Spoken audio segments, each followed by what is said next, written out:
ನಮಸ್ತೆ ಚೇಳೂರು ನ್ಯೂಸ್ ಕನ್ನಡಕ್ಕೆ ಸ್ವಾಗತ. ಚೇಳೂರು ತಾಲೂಕಿನ ಎಂ ನೆಲಗುಟ್ಲಪಲ್ಲಿ ಪಂಚಾಯತ್ಗೆ ಸೇರಿದ ಕೊಂಡಿಕೊಂಡ ಬೆಟ್ಟದಲ್ಲಿ ಅನಾದಿ ಕಾಲದಿಂದಲೂ ನೆಲೆಸಿರುವ ಪುರಾಣ ಪ್ರಸಿದ್ಧ ಶ್ರೀ ಗಂಗಮ್ಮ ದೇವಿ ದೇವಾಲಯದ ಅಭಿವೃದ್ಧಿಗಾಗಿ ಟ್ರಸ್ಟಿನ ಪದಾಧಿಕಾರಿಗಳು ಸದಸ್ಯರು ಅವಿರತವಾಗಿ ಶ್ರಮಿಸಿ ಇಂದು ಕೊಂಡಿಕೊಂಡ ಗಂಗಮ್ಮ ದೇವಾಲಯ ಮಹಿಮೆಯನ್ನು ತಿಳಿದುಕೊಂಡು ಬೆಂಗಳೂರು ಸೇರಿದಂತೆ ಅನೇಕ ಭಾಗಗಳಿಂದ ಭಕ್ತಾದಿಗಳು ಆಗಮಿಸಿ ಕೊಂಡಿಕೊಂಡ ದೇವಸ್ಥಾನ ಪ್ರಚಲಿತವಾಗಿದೆ. ಈ ದೇವಾಲಯದ ಸೇವಾರ್ಥಕರು ತನು ಮನ ಧನ ಅರ್ಪಿಸಿದ ರಾಮಾಂಜಿ ಸ್ವಾಮಿಗಳು ದೇವಿಯ ಮಹಿಮೆ ಬಗ್ಗೆ ವರ್ಣಿಸಿದರು. ಈ ಸಂದರ್ಭದಲ್ಲಿ ಡಾಕ್ಟರ್ ಶ್ರೀ ಬಾಲಕೃಷ್ಣ ಗುರೂಜಿ ಮತ್ತು ಶ್ರೀ ಇಮ್ಮಡಿ ಸಿದ್ದರಾಮೇಶ್ವರ ಮಹಾಸ್ವಾಮಿಗಳು ಟ್ರಸ್ಟಿನ పదాధికారిಗಳು ఉపస్థితరిದ್ದರು. ఈ అంటే ఎప్పుడు కాలం నుండి అక్కడ కోనేరు ఉండేటువంటి కోనేరుల లోతు అక్కడి నుంచి ఎక్కడి నుంచి వస్తామని చెప్పనేటువంటి ఒక ఆ గంగామాత స్వరూపమైనటువంటి నీళ్లు కోనేరు ఆ ఎక్కడి నుంచి ఉద్భవం అవుతాడేటువంటి కూడా మార్గం కూడా తెలియకుండా కూడా పోయిండేది మీ అందరికీ తెలిసిండేది. కాబట్టి ఈ భాగముల మనమంతా ఆ ఒక పూర్వజన్మ పుణ్యం ఉంది కాబట్టి ఇక్కడ మనమంతా ఆ అమ్మ సన్నిధానంలో జీవించున్నాము. అదే ప్రకారంగా ఏదే కానీ ఒక మనిషికి ఒక దైవ భక్తి గురు భక్తి అనేది ఉండాల.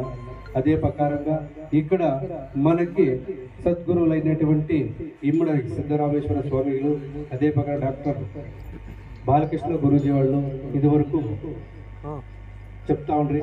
ఎందుకంటే ఇక్కడ మనము ఈ యొక్క గురువులో ఒక ప్రవచనము ఇటువంటి వచనాలు ఆ వినేదానికి ఆ భాగ్యము మనకంతా లభించింది. కాబట్టి ఆ గురుసేవ భాగ్యం కూడా మనకి కలిసి వచ్చింది. ఎందుకంటే ఇదంతా ఆ మహాతల్లి మనకి ఆ గంగా భవాని అనుగ్రహం వల్ల ఆ ఒక ఆ దైవీ ప్రేరణ దైవ ఒక శక్తి వల్ల ఇక్కడ ఇటువంటి గురువులంతా వచ్చేదానికి మనకి అవకాశము ఆ మహాతల్లి నిరూపించింది. అదే ప్రకారంగా మనకి ఇందాక మన బాలకృష్ణ గురుజులు చెప్తా ఉండ్రి, సేవ అనే మనోభావం ఉంటే మనకందరికీ కర్మాలన్నీ వైదొలుగుతాయి, సేవ చేయండి అని చెప్తా ఉండ్రి. ఆ ఒక తత్వము ఇక్కడ ఉండేటువంటి భక్తాదులందరూ సహకరించినారు, చేస్తూ వస్తున్నారు.